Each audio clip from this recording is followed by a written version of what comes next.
Bittanasiga tushunmayman. Qaysi padaringga la'natlab mana bunaqa do'ngalak qo'yaverar ekan-a. Buni tekislab qo'yaverasan mahallani mana bunaqa qilib, lekin har 10 metrga qo'yib tashagan.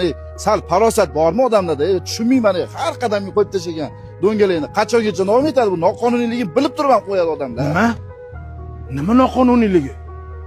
Nimani noqonuniy qilibmiz, nimani? Nima qilganingiz bu? Oling qo'lingizni. Menga qara. Sani qonunlaring deb 1 yil oldin O'g'lim, mana yangi to'ychoq senga. Adam, pravam yo'qmi mama? Bos bolam bu yoqqa ishing bo'lmasin bolamcha.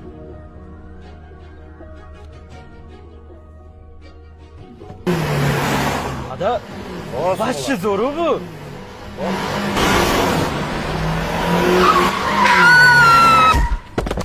Sanlarni qonuniyni deb mana begunoh 8 yasharli qizim nobud bo'ldi.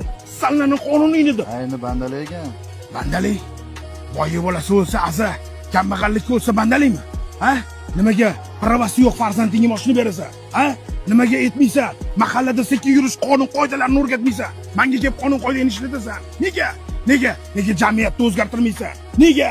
Men seni arpayni xomurdimmi? Nimaga jamiyatni o'zgartirib, yo'llarda sekin yurish haqida gap gapirmaysan? To'mbog'i oling deysan, tangani bir tomoni bilan ko'rasan. Agar seni farzandingga tegsin, o'rni tegi bilan qirib tashlaysan. Yasha deysan. Qanaqa qilib yashayman? Meni guldek farzandim umriga zomin bo'lib, qanday yashayman?